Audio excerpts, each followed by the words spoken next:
రాజ్యభారం హక్కు సమస్య. పాండవుల ధర్మపుత్రుడైన యుధిష్ఠిరుడి వల్ల రాజ్యానికి అసలైన వారసులు. కానీ దుర్యోధనుడు తనకే రాజ్యం చెందాలని కోరుకున్నాడు. పాండవులు ఉన్నంత వరకు తనకు ఆ అవకాశం లేదని, వారిని ఎలాగైనా తొలగించాలనే దురుద్దేశం మనసులో ఉంచుకున్నాడు. తర్వాతనే లక్షాగ్రహ కుట్ర జరిగింది. కౌరవులు, ముఖ్యంగా శకుని, దుర్యోధనులు పాండవులను ఎలాగైనా నశింపజేయాలని ప్రయత్నిస్తారు.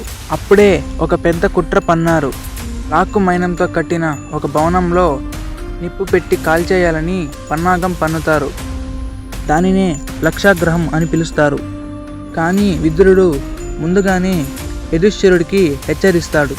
అందువల్ల పాండవులు బయటపడే మార్గం తవ్వించుకుంటారు. పాండవులందరూ మృతి చెందాలని కౌరవులు భావిస్తారు.